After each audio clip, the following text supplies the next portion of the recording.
João 19, vamos começar a estudar a palavra a partir do verso 28, João 19, 28, glória a Deus. Diz assim a palavra do Senhor: mais tarde, sabendo que tudo estava concluído, mais tarde, sabendo que tudo estava concluído. Vamos repetir essa última frase? Mais tarde, sabendo então que tudo estava concluído. Para que as Escrituras se cumprissem, Jesus disse: tenho sede. Estava ali uma vasilha cheia de vinagre. Então, embeberam em uma esponja nela, colocaram a esponja na ponta do caniço de isopo e a ergueram até os lábios de Jesus. E tendo-o provado, Jesus disse: está consumado. E com isso, curvou a cabeça e entregou o seu espírito. Então Jesus disse: está consumado. Com isso, curvou a sua cabeça e entregou o seu espírito. Gente, quando nós vamos caminhando com o Senhor, à medida que a gente vai progredindo na caminhada com Deus, nós vamos avançando no conhecimento de Jesus Cristo, em quem Jesus é. Desde o tempo dos nossos primeiros passos na fé, quem sabe já faz um tempo que você aceitou Jesus e que você caminha com Ele, ou quem sabe você está agora nos primeiros passos, ou entrou aqui na igreja hoje pela primeira vez e está se relacionando com Deus, se relacionando com Jesus agora. Independente da fase em que você está, se você já é um cristão há muito tempo, ou se você está no meio da caminhada, ou se você começou agora, existe algo que nos une em todas essas fases. É que à medida que nós vamos avançando na caminhada, nós vamos aprendendo de Deus coisas novas. Aquele conhecimento que nós tínhamos a respeito da palavra de Deus, a respeito do comportamento que devemos ter, dos ensinamentos que Deus nos dá para levarmos a vida adiante, isso tudo precisa crescer à medida que nós vamos caminhando com Jesus. A palavra de Deus, ela nos ensina muito sobre vários aspectos da nossa vida. A Bíblia Sagrada, ela tem ensinamentos para todas as áreas, para nós aprendermos como lidar com as nossas esposas, com filhos, enfim, a palavra de Deus, ela é riquíssima, e se concentrarmos as nossas forças para aprendermos da palavra, nós vamos crescendo na graça e no conhecimento. A Bíblia Sagrada vai dizer que existem vários temas que são imprescindíveis, que são importantíssimos, para que nós tenhamos uma vida equilibrada, para que nós sejamos cristãos que vão caminhar sobre essa terra, não sendo influenciados, mas influenciando, não sendo pessoas que são levadas de um lado para o outro, como pessoas que não têm rumo, mas a palavra de Deus nos dá instruções, para que por onde nós passarmos, nós possamos passar, caminhar, incendiando e inspirando pessoas. Através da palavra de Deus, nós vamos subtrair, nós vamos absorver ensinamentos que vão nos levar a ser pessoas de influência e pessoas relevantes em todas as áreas. Não importa onde você está colocado, não importa qual é a área da sua atuação, se ministerial, se secular, profissional, não importa. Por onde você passar, a palavra de Deus, ela tem poder para, quando colocada em prática, te levar a ser alguém de relevância naquele lugar. A palavra de Deus vai dizer que, nos ensinando sobre coisas importantes que nós precisamos entender e fazer, ela fala sobre o poder da comunhão. A Bíblia vai nos ensinar um mistério que está escondido no poder de andarmos juntos, no poder de estarmos como um corpo andando bem ajustados, de não nos isolarmos, de não vivermos só. A palavra de Deus vai dizer que aquele que se isola, ele busca os seus próprios interesses e se insurge contra a verdadeira sabedoria. Então, se isolar, ficar sozinho, isso não é um propósito do Senhor. O Senhor não quer nos ver isolados, o Senhor não nos criou como ilhas, mas Ele nos criou como um corpo que, bem ajustados, vamos todos juntos crescer para a glória do nome dEle. A comunhão, irmãos, é algo poderoso. O salmista no Salmo 133, ele vai dizer: ó quão bom e quão suave é que os irmãos vivam em união. É como o óleo precioso sobre a cabeça, que desce pela barba, a barba de Arão, e escorre pela orla das suas vestes. É como o orvalho do Hermon, que desce sobre os montes de Sião. E ali, nesse lugar de comunhão, é que o Senhor ordena a vida e a bênção para sempre. Então, quando estamos juntos, quando congregamos, quando nos reunimos, quando andamos em família, quando andamos em sociedade, quando fizemos isso, é nesse lugar que Deus ordena a vida e ordena a bênção. Então existe uma conduta para ser abençoado, e a Bíblia nos indica que não é nos isolando, não é indo para um lugar solitário, não é indo para um lugar ermo, embora que existem momentos que nós vamos passar sim, por dificuldades, momentos em que é somente nós e Deus, mas na maioria dos casos, meu irmão, aonde Deus vai ordenar a bênção é na comunhão, ali Ele ordena a bênção e ordena a vida para sempre. Vida longa tem aqueles que andam em comunhão.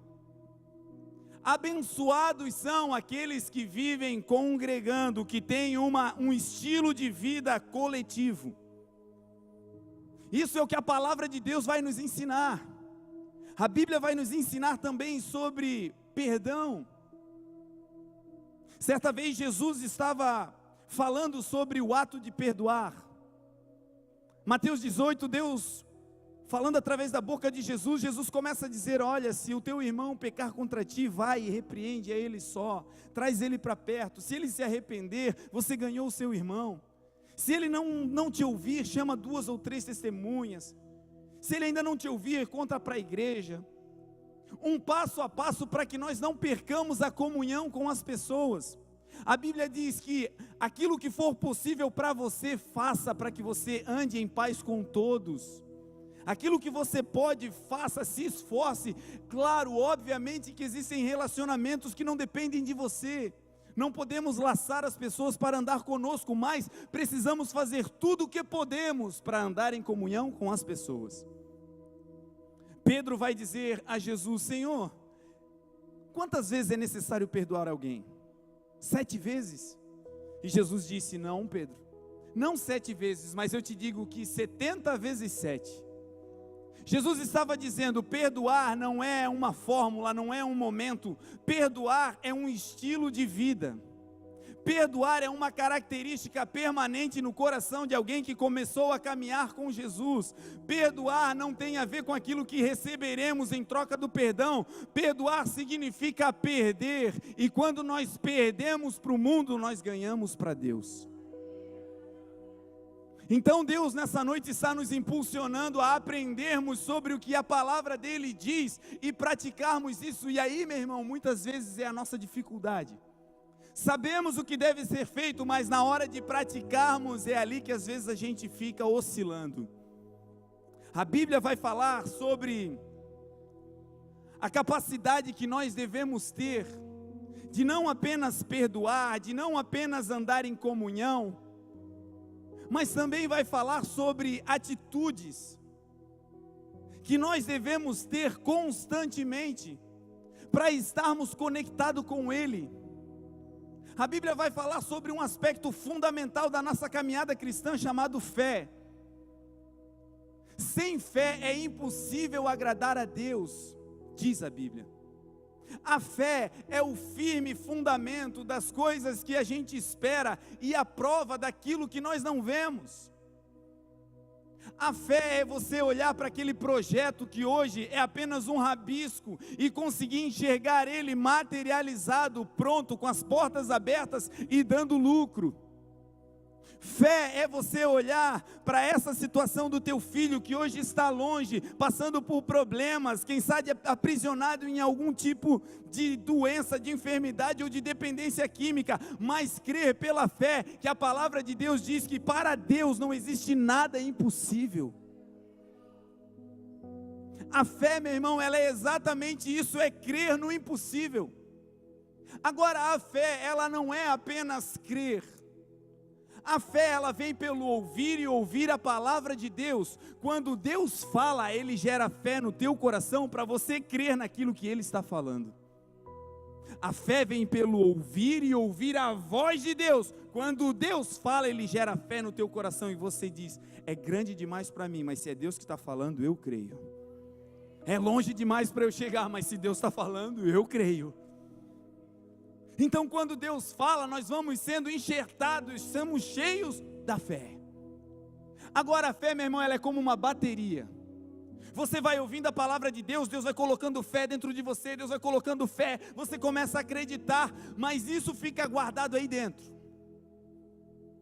Essa bateria precisa ser conectada, alguém precisa dar uma partida, um gatilho de ignição precisa ser liberado, para que essa fé, ela não fique apenas como algo que você crê, mas se transforme em atitudes. A palavra de Deus vai dizer que a fé sem obras, ela é morta. Então é possível, você diz: pastor, eu não tenho fé. Pastor, eu não tenho fé para crer que essa situação econômica que eu estou passando vai virar. Eu não tenho fé para crer, pastor, que do jeito que eu estou, que o meu casamento está, que eu posso voltar a viver os melhores dias. Eu não consigo mais acreditar, de tanto que eu sofri, de tanto que eu passei dificuldades. Deus está te dizendo: o problema não é fé, a fé está aí dentro, porque a cada um foi repartida uma medida de fé. O que eu e você precisamos é colocar essa fé em ação, é ativar essa fé que está aí dentro, é botar o que está dentro do lado de fora com atitudes práticas. Então é possível, meu irmão, eu e você estarmos com a bateria cheia de fé, mas por não aplicarmos, por não colocarmos ela para funcionar, a nossa mente nos trai dizendo: você não consegue nem crer. Não, você tem a medida de fé necessária para viver os sonhos que Deus já colocou nas tuas mãos. Sabe como é que Deus faz para ativar a nossa fé? Tribulações, problemas, deserto, escassez. Se a fé, meu irmão, é o firme fundamento das coisas que a gente vê, não, das coisas que a gente não vê, e a prova daquilo que a gente espera, sabe o que Deus faz para ativar a nossa fé? Ele nos leva a situações onde Ele tira da nossa visão, do nosso campo de alcance, a resposta para o problema. Você tem um grande desafio financeiro pela frente, e se você tem um grande montante de capital, não precisa de fé, você pega o dinheiro e começa a construir. Agora, quando você tem um grande desafio financeiro e não tem como mirar, não tem como ver, não tem como olhar a resposta e o dinheiro acumulado, e aí você diz: para chegar naquilo que Deus mostrou, só se for Deus. E é nessa hora que a tua fé começa a ser ativada. Você tem uma viagem para fazer e você diz: pastor, Deus disse que é para ir, mas eu não tenho dinheiro. Ótima oportunidade para Deus começar a ativar a tua fé.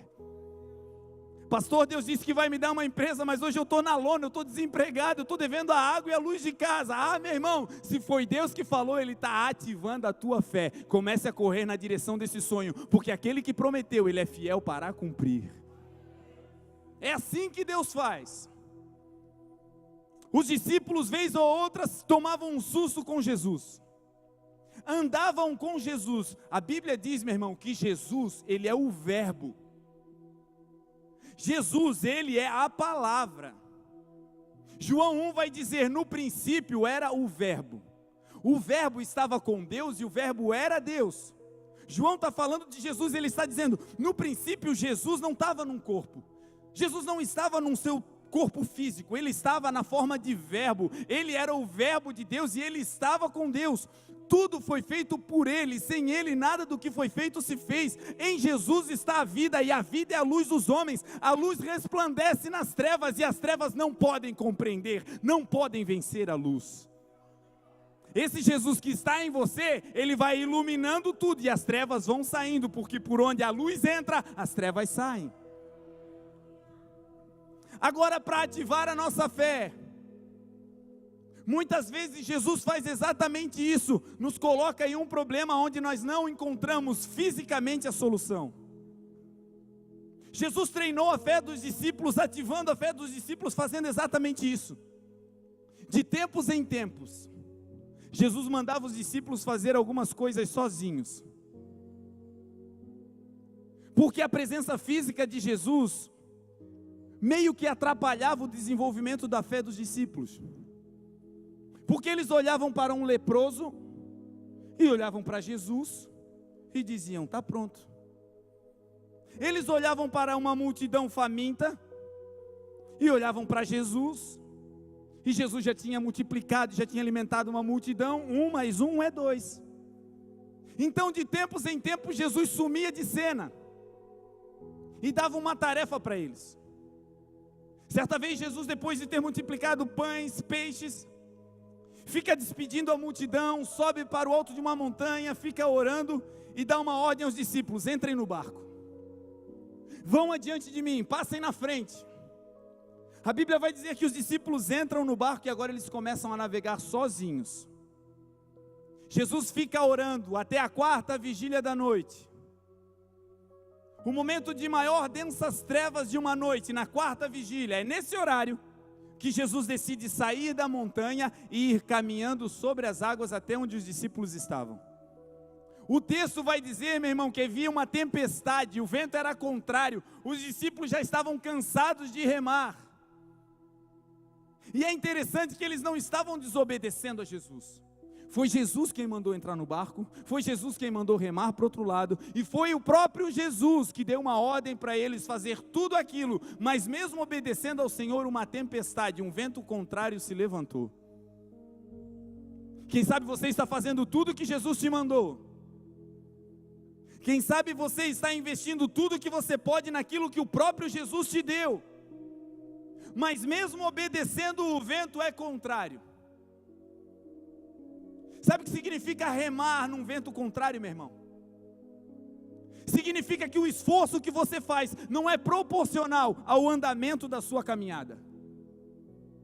Você se esforça, você estuda, você faz cursos, mas o emprego que você almeja, a oportunidade que você é digno de ter por conta do teu currículo, parece que nunca chega.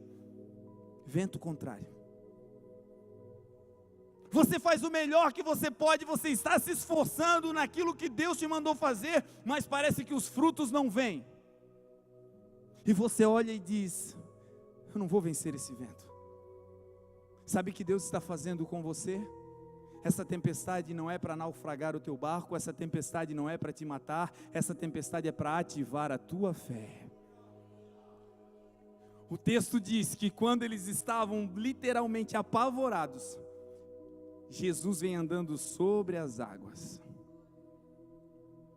Você sabe o que significa uma tempestade em mar aberto, irmão? Onda para tudo que é lado, vento, terrível cenário.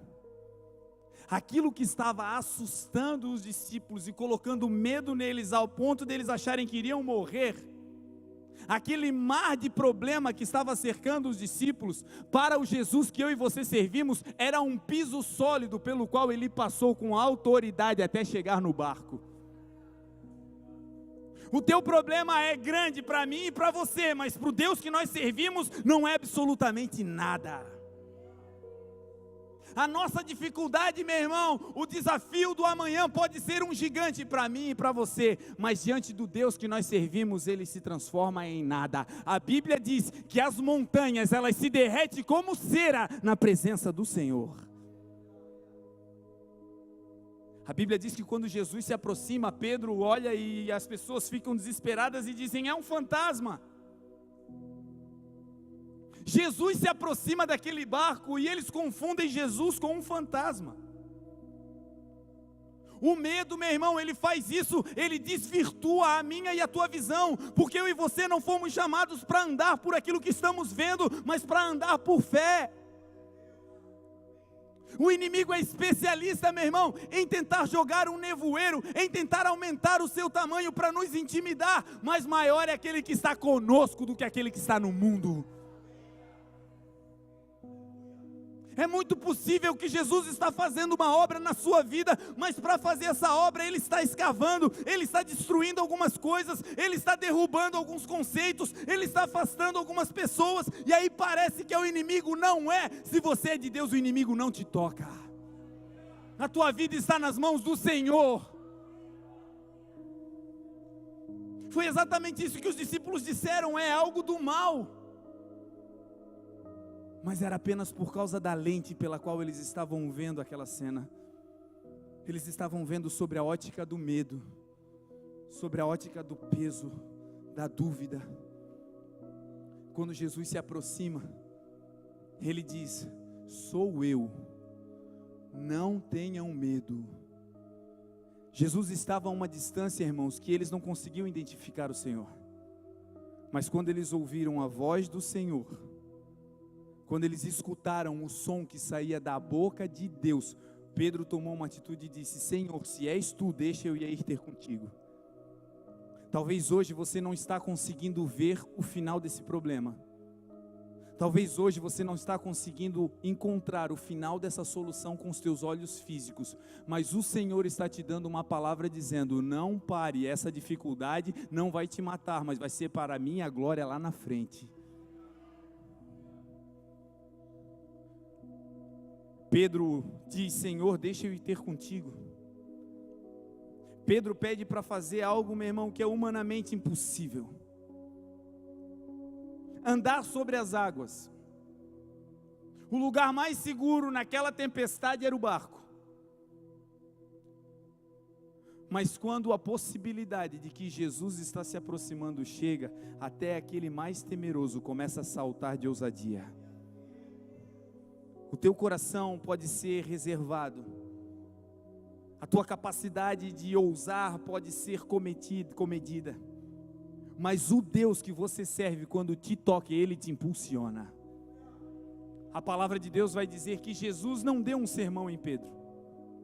Jesus não disse: Pedro, isso aqui é algo para quem é espiritual, Pedro. Jesus não disse: Pedro, tu precisas de um curso para chegar aqui. Pedro, se tu não fizeres o ID, você não tem condições, Pedro, de caminhar sobre as águas.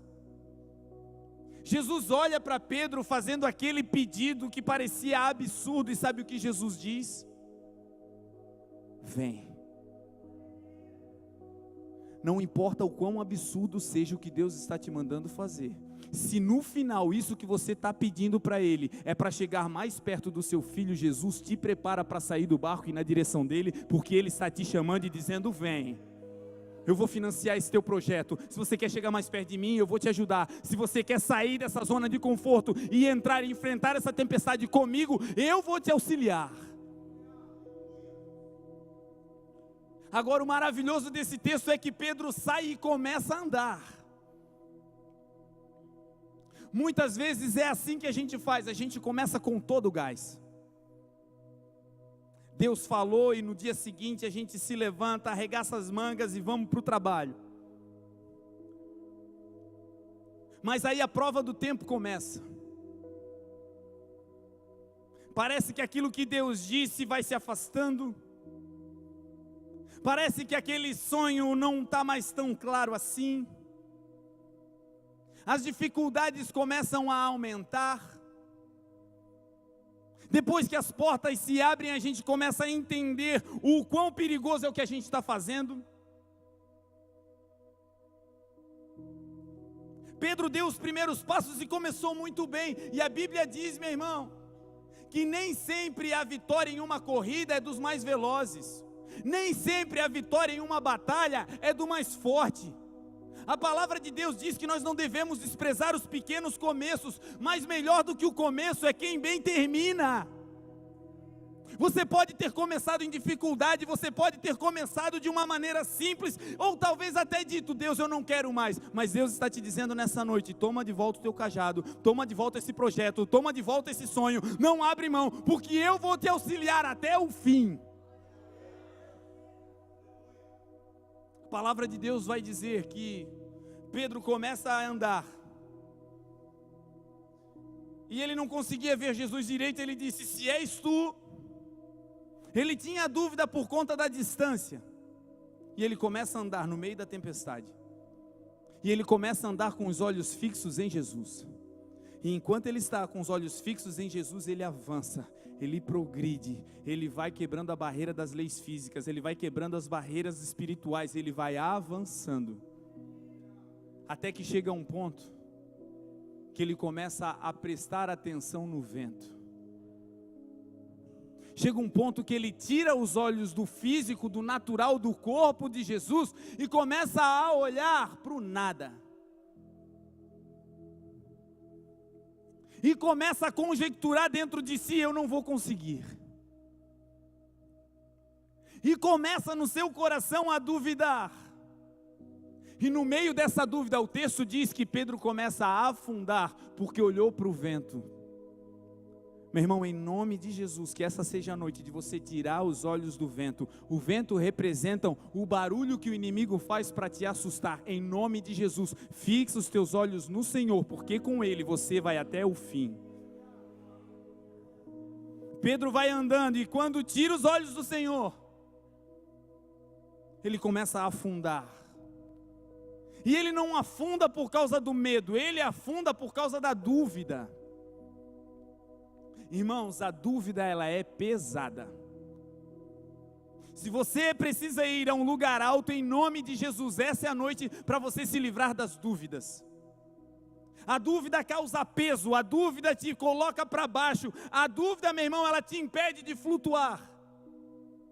Em nome de Jesus. Essa é a noite para nós colocarmos os nossos olhos somente naquilo que Deus disse, na sua palavra, na sua promessa, e todo o resto é com o Senhor. O nosso papel é ficar firmemente olhando para Jesus, o autor e o consumador da nossa fé. A Bíblia vai dizer que Pedro está agora perecendo, e ele diz: Senhor, ajuda-me. E quando ele pede ajuda, algo impressionante acontece. Jesus não sai correndo, Jesus não precisa se lançar aonde ele está, não. Jesus apenas estende a mão.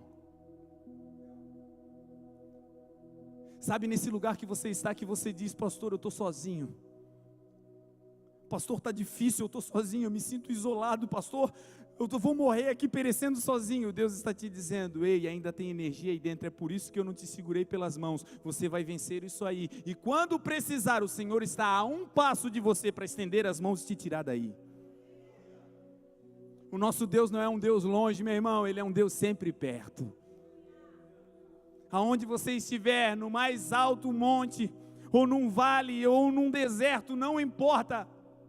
Ele está sempre a essa distância de um braço. Se você está sem força e hoje você clamar, o Senhor estende a mão e te tira desse lugar. A palavra do Senhor vai dizer isso. Salmo 40, esperei com paciência no Senhor. Quem sabe você tem esperado a promessa, você tem aguardado no Senhor, mas as tuas forças físicas estão sucumbindo.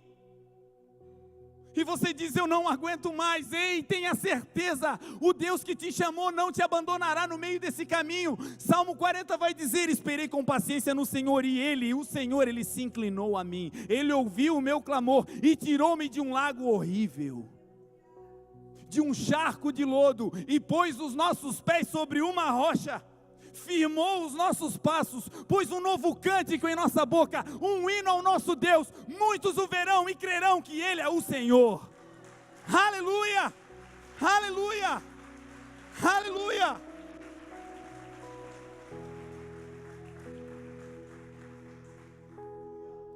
As dúvidas estão caindo em nome de Jesus.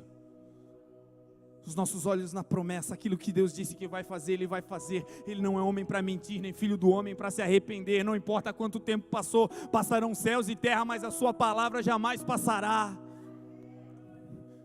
Traga à memória aquilo que te traz esperança. Lembre-se do que Deus te falou.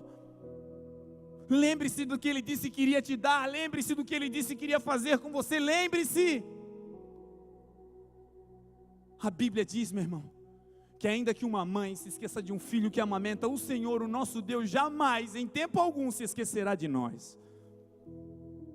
Eu e você estamos aqui nas mãos dEle, meu irmão. Ninguém te tira desse lugar. Você está guardado pelo Senhor. Quando não vimos as respostas, a nossa fé está sendo ativada.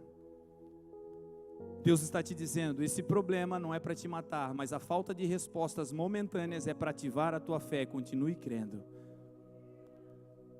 Quando Jesus vem a essa terra, Jesus ele prega vários sermões. Jesus ele começa a pregar e a ensinar as pessoas sobre vários assuntos. Jesus começa a instruir a humanidade sobre o reino dos céus. Ele começa a preparar a humanidade sobre como o reino dos céus é. Como será o céu, como será a casa do Pai, como serão as moradas. Jesus vem e começa a pregar verbalmente essa mensagem. Agora, o mais interessante, irmãos, é que quando nós permanecemos olhando para Jesus, para a vida de Jesus, conhecendo e prosseguindo em conhecer ao Senhor, nós começamos a entender uma outra mensagem.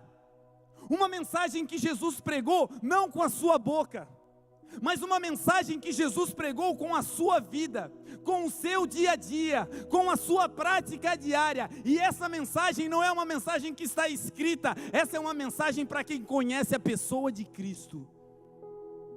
Por isso o inimigo tenta nos distrair no meio da caminhada. Por isso o inimigo coloca distrações para que nós tenhamos dúvida, para que nós não entendemos essa mensagem. A mensagem mais poderosa, irmãos, Jesus não pregou com palavras. A mensagem mais poderosa do Evangelho, Jesus pregou com a sua vida. O texto que nós lemos vai dizer que no final da sua vida, a última palavra que Jesus Cristo disse enquanto estava vivo, antes de ressuscitar, foi: está consumado. Muitas pessoas estão parando antes de chegar no lugar da linha de chegada. Jesus disse: eu sou o caminho. Por isso eu e você precisamos apaixonadamente correr para conhecer a Jesus, para conhecer esse caminho. Porque é esse caminho, meu irmão, que vai te levar à linha de chegada, que vai te levar ao destino final, que vai te levar à terra prometida, que vai te levar de volta para o céu.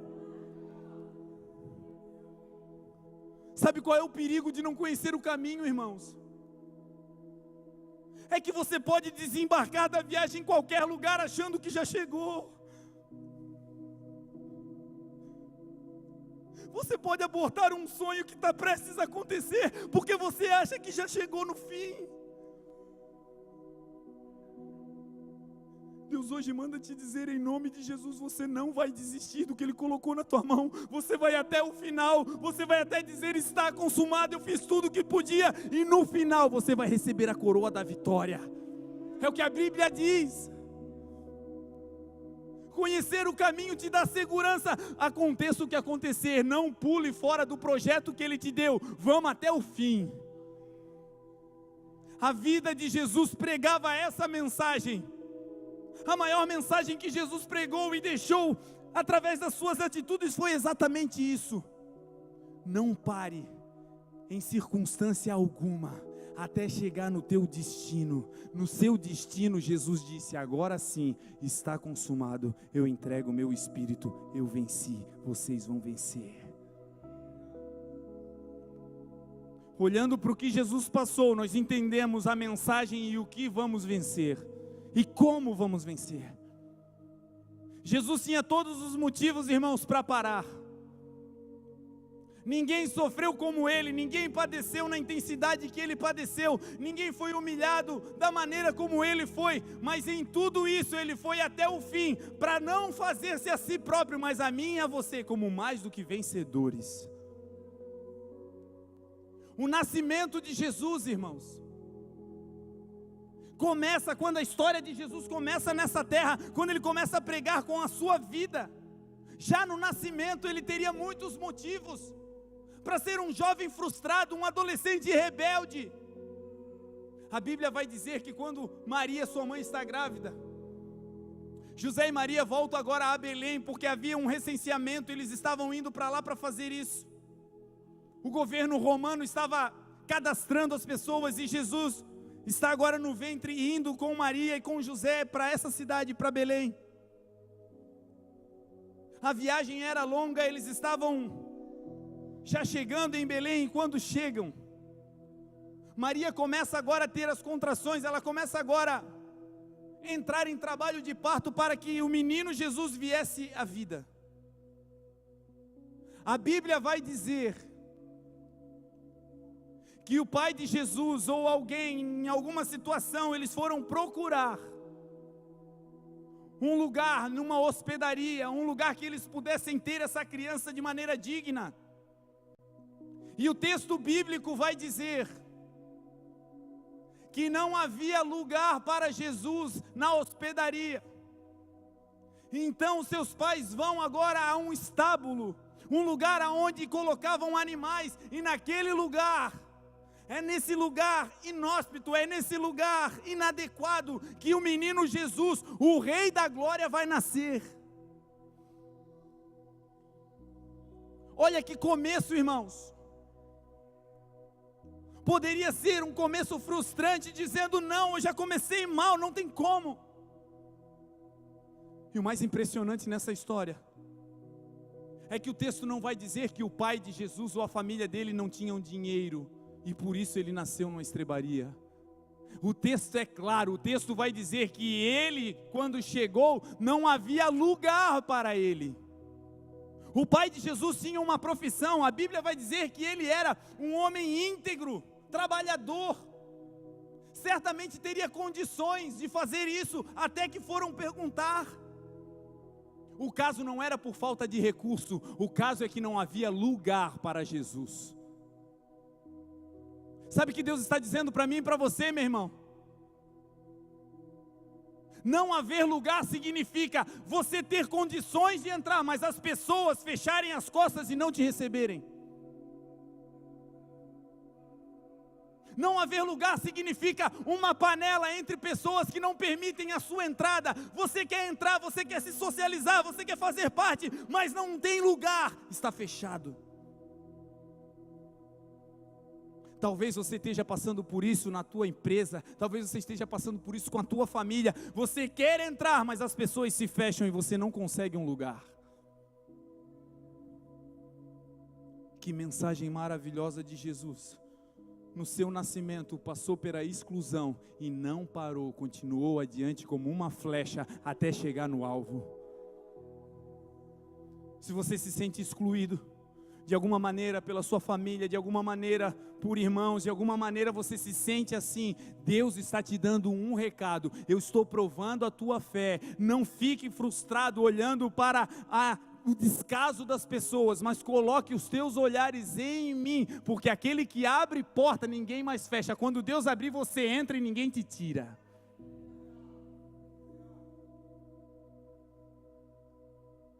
Não haver lugar, irmãos, é enfrentar exatamente isso.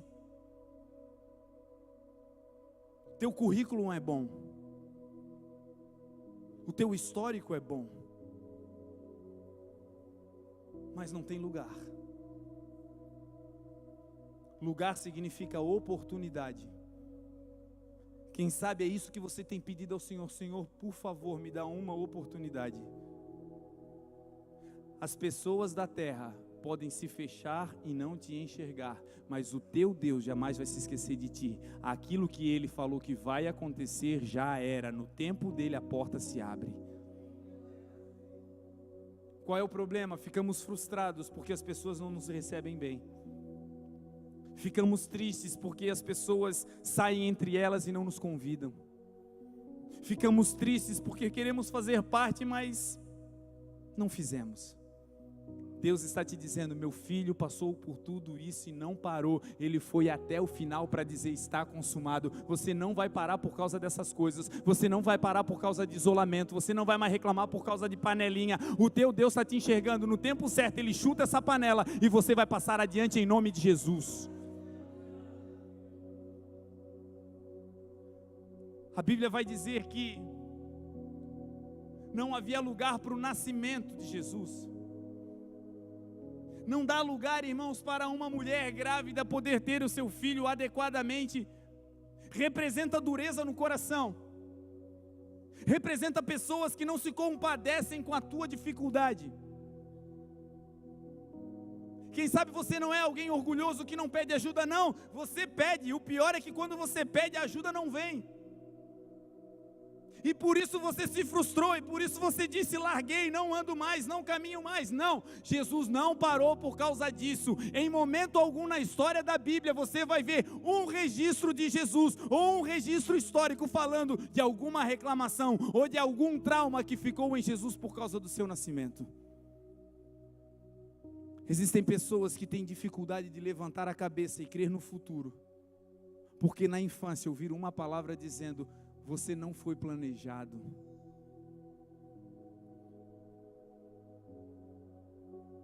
A gravidez que você veio foi uma gravidez indesejada, foi no susto. Meu irmão, pode ser no susto do homem, mas você é um plano de Deus. A Bíblia diz que Deus te gerou no ventre. Enquanto você ainda era informe, Ele te viu naquele ventre, e no seu livro Ele escreveu todos os teus dias, antes que algum deles viesse a existir. Você não é obra do acaso, você é uma obra poderosa e maravilhosa de Deus. O texto vai dizer que colocaram Jesus envolto em um pano na manjedoura. Manjedoura é um lugar, é uma palavra politicamente bonita, poética para dizer um coxo, onde os animais comiam. Foi ali que Jesus foi colocado. O início da história de Jesus, irmãos, foi num lugar inadequado. Mas foi ali que ele começou, e não foi por causa desse começo inadequado que ele parou. Talvez, meu irmão, você está começando algo num lugar inadequado. A tua empresa precisaria de um grande galpão que comportasse as máquinas, mas hoje o que você tem é a tua garagem, o lugar é inadequado. Deus está te dizendo: começa aí, porque eu vou mudar a tua realidade até chegar no teu ideal. Quem sabe a tua loja precisa de uma vitrine bonita para expor, para fisicamente as pessoas poderem ir no teu estabelecimento, mas hoje você não tem. O que você tem é o porta-mala do teu carro, e Deus está dizendo: comece aí. O lugar hoje pode ser inadequado, mas se você trabalhar a tua realidade, você vai chegar no ideal de Deus. O que você tem começado, meu irmão? Se veio de Deus, não importa o lugar, você e Deus, num deserto, são a maioria e vão vencer, é questão de tempo. Lugares inadequados para começar. Não se lamente mais em nome de Jesus. Não diga mais: se eu tivesse um lugar maior nós faríamos. Não diga mais isso. Se eu tivesse mais recurso eu começaria. Não, comece com o que você tem. O que Deus colocou nas tuas mãos, meu irmão, são sementes. Você precisa plantar. Aí essa semente Deus vai regar, e essas sementes vão germinar e vão dar mais fruto, e esses frutos mais semente, e aí não vai mais parar. Tem pessoas aqui que o projeto já está pronto, você já tem condições de começar, mas você diz: eu estou esperando ter o ideal. Não, começa com o que você tem, e Deus vai te transportar ao lugar da promessa. Foi assim com Jesus, um começo em um lugar inadequado, mas se transformou no Rei dos Reis e Senhor dos Senhores. Recebeu um nome que está acima de todo nome. Quando falamos o nome de Jesus, todo joelho se dobra, nos céus, na terra e debaixo da terra, e toda língua confessa que Jesus Cristo é o Senhor, para a glória de Deus Pai. Mas você vai olhar para o começo, foi assim.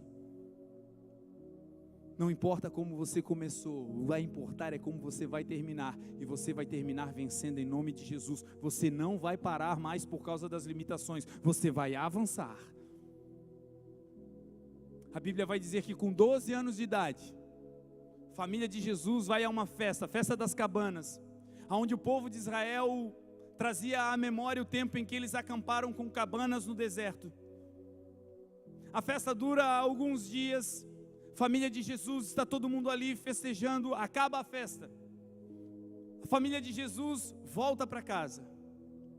Eles caminham um dia a direção da sua casa, e aí se dão conta que Jesus não estava. E aí um dia caminhando, gastaram mais um dia voltando, perguntando para as pessoas. E aí gastaram mais um dia lá em Jerusalém, procurando Jesus por tudo que era lugar, e de repente encontram um menino. Jesus está no templo, e quando Maria e quando José encontram o menino, eles ficam atônitos. Eles observam o menino Jesus no templo, na casa de Deus, na casa do Pai. E naquele lugar ele estava fazendo perguntas e respondendo perguntas aos doutores da lei. E a Bíblia diz que todos ficavam pasmos com o conhecimento daquele menino. Perceba, irmãos, que existia uma festa, alegria, júbilo. E foi no meio da festa que o menino Jesus foi esquecido pela sua família. Quem sabe é isso que você tem passado. Nos momentos de festa, de alegria, de celebração, ninguém se lembra de você. Quando a batata está assando, quando alguém precisa de alguma coisa, quando a casa está caindo, é a primeira porta sua que é a bater. Mas na hora da festa, da celebração, você olha só no Facebook e diz: meu Deus, e eu? E o seu coração está tentando se fechar, e Deus está te dizendo: não, eu te escolhi para fazer a diferença. O menino Jesus foi esquecido pelos próprios pais, e não se frustrou. Sabe o que ele fez enquanto os pais tinham esquecido dele? Correu para a casa de Deus, e quando os pais o encontraram, ele disse: por que vocês estão me procurando? Vocês não sabem que cabe a mim tratar das coisas do meu pai? Sabe o que Deus está te dizendo? Quando você ficar sozinho, quando você se sentir abandonado, corra para os braços do Pai, fique com Ele, aprenda dEle. Ele não te decepciona, Ele não te desampara. Aleluia! Aleluia! Aleluia! Às vezes, meu irmão, Deus nos deixa sozinho para nos dar uma oportunidade de correr para Ele. A gente fica triste com um, fica triste com o outro, dizendo: meu Deus, está todo mundo em tal lugar e eu estou aqui. Não!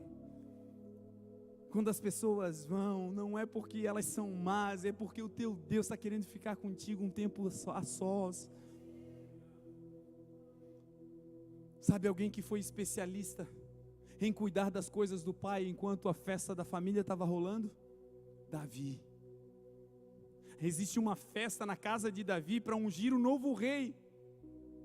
Imagine, irmãos, a importância dessa celebração. Uma festa onde o novo rei vai ser ungido. Você faz parte da família, mas não é convidado para a festa.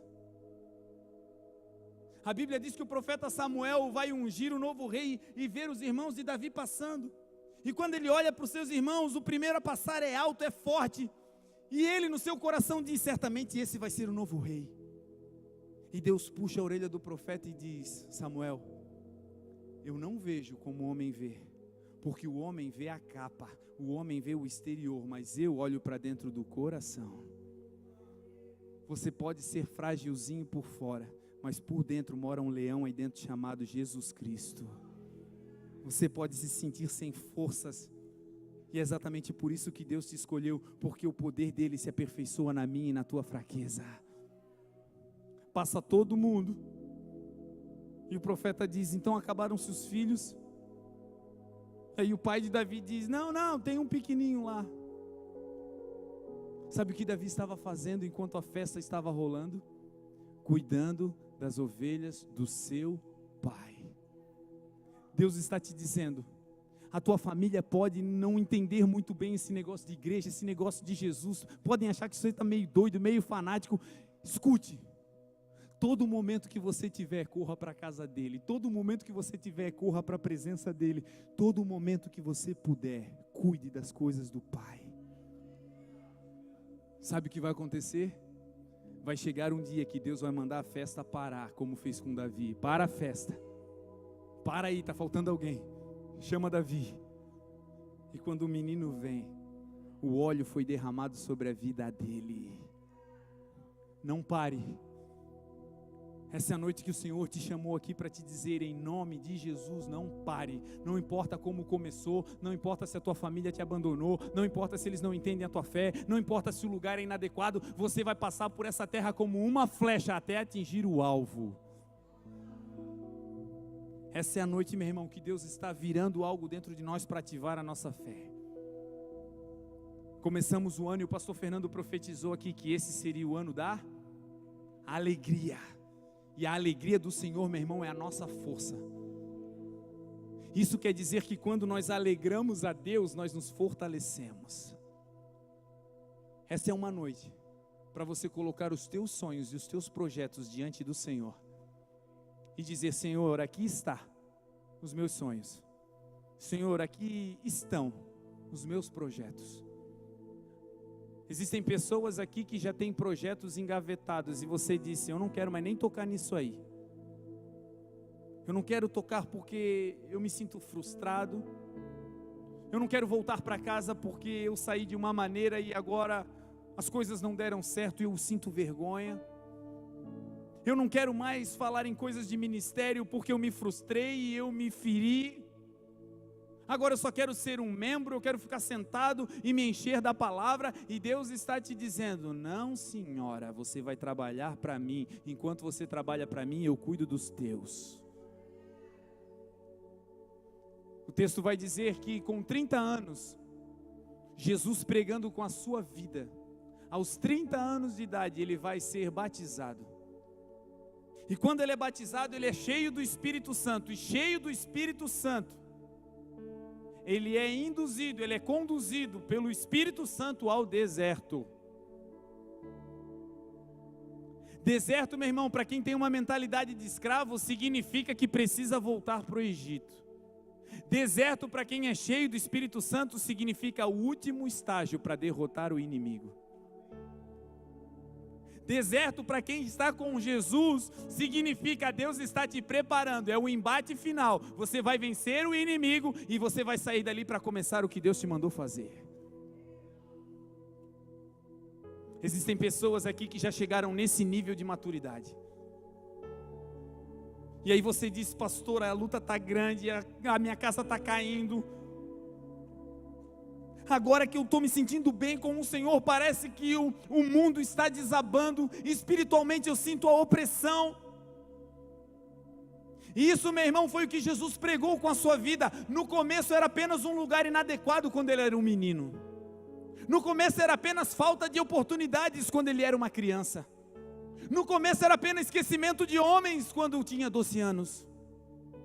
Mas agora, quando adulto, o embate se tornou espiritual. Entenda, meu irmão, tudo que vai chegar na sua vida começa no céu. A palavra de Deus diz que quando Deus criou esse universo, o texto de Gênesis vai dizer como é a metodologia de Deus para fazer a bênção chegar na tua vida. No princípio de tudo, criou Deus os céus e a terra. Tudo que vai vir para a terra começa no céu. Tem respostas que o Senhor já liberou, mas que estão travadas no céu por causa de uma batalha. E hoje é o dia de nós derrotarmos esses inimigos celestiais, para que a resposta chegue em nome de Jesus. Processos travados, está na hora de destravar em nome de Jesus. Filhos que têm dons ministeriais, mas que estão fora do caminho, não, chegou a hora do inimigo largar, porque quando Jesus passa, tudo, meu irmão, começa a ser transformado para a glória dele. Se coloque de pé. Essa é a noite que o Senhor marcou um encontro com aqueles que dizem: eu quero ir até o fim. Essa é a noite, meu irmão,